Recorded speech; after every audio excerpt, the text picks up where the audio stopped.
Hello, friends. A warm welcome to my subscribers and to anyone new to my channel as well.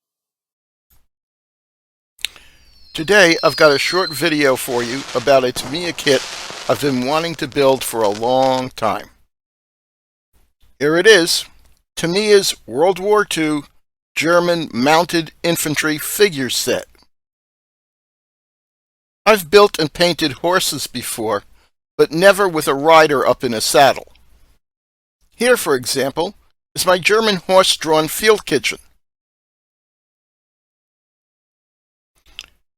I've also built a German horse-drawn supply wagon and horse-drawn German ambulance too. Here's my scratch-built farmer's wagon. Okay. To be fair, that's a mule up front, not a horse. Still, they're related. Each of these models helps point out the fact that World War II wasn't as entirely mechanized as many people think. The noble horse and even the lowly mule powered a good deal of the crucial transport services supporting the war effort on both sides. Each of the models I just showed you is a horse-drawn vehicle, but the horses are almost a minor element. The field kitchen, the supply wagon, and the ambulance are what really command your attention. The mounted infantry kit is a bit different from these other models because the horse is the center of attention. The rider is just another German soldier with bow legs. Man, that guy's never going to walk right again. Anyway, let's get started. Here's the kit I'll be working on. According to a note I put on the box, I bought this in April of 1985 and paid $2.98 for it. Today this kit is still available, and it's listed on eBay anywhere from $8 to almost $20. How times and prices have changed. The box art is nice, and it gives you a general idea of how to paint the horse and rider. The back of the box illustrates 3 color schemes you can use for painting your horse. As you'll see, I didn't use any of the suggested colors and painted my horse in a chestnut color. This is a simple kit, easy to assemble. The horse is made of 2 halves for the body, a separate head and separate ears, a tail and a mane. The saddle and bridle fittings are also separate parts, which gives them a more realistic look than having them molded onto the horse. Painting is fairly quick and easy. You only have to be very careful in painting in the bridle straps over the horse's face. Here's my finished horse and rider. Those of you who have watched my other videos know I hardly ever build models right from the box. I always like to tinker and find ways to improve a model or make it a bit unique.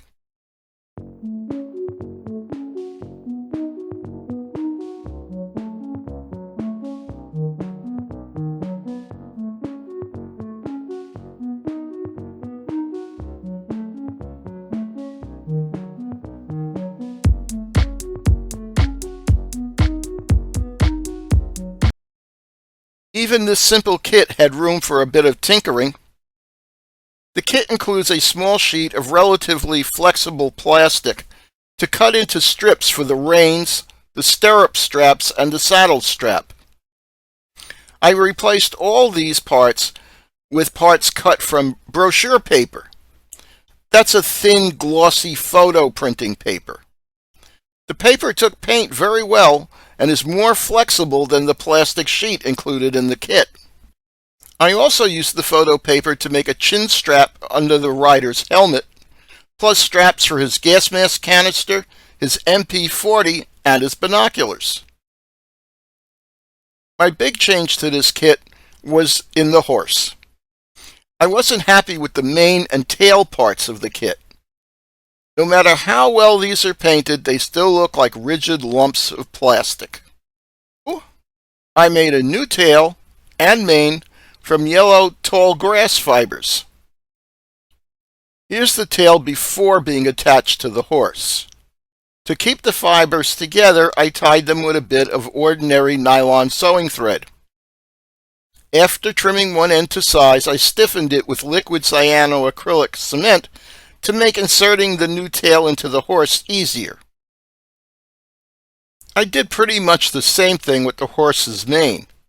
Long grass fibers were glued to a thin piece of styrene plastic, cut to size and shape, then glued to the horse with liquid plastic welder. My new tail and mane may not be perfect, and they didn't come out quite as well as I wanted, but they're a lot more realistic looking than the solid lumps of plastic that came in the kit.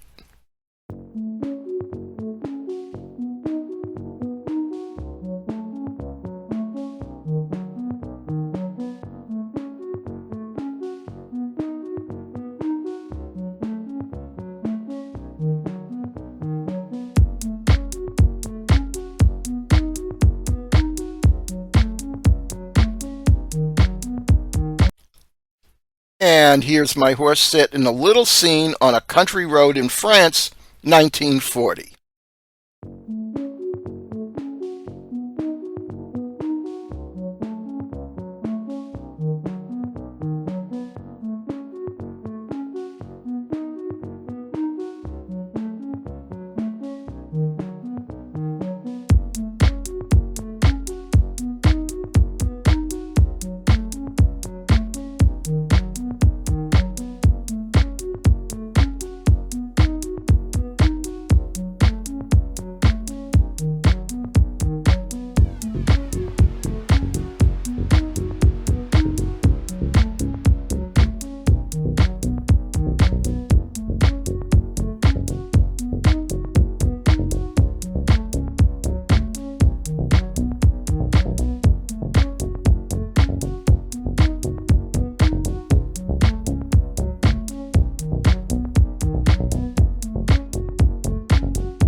Well, folks, if you liked this video, give the like button a click and subscribe to my growing channel if you haven't already.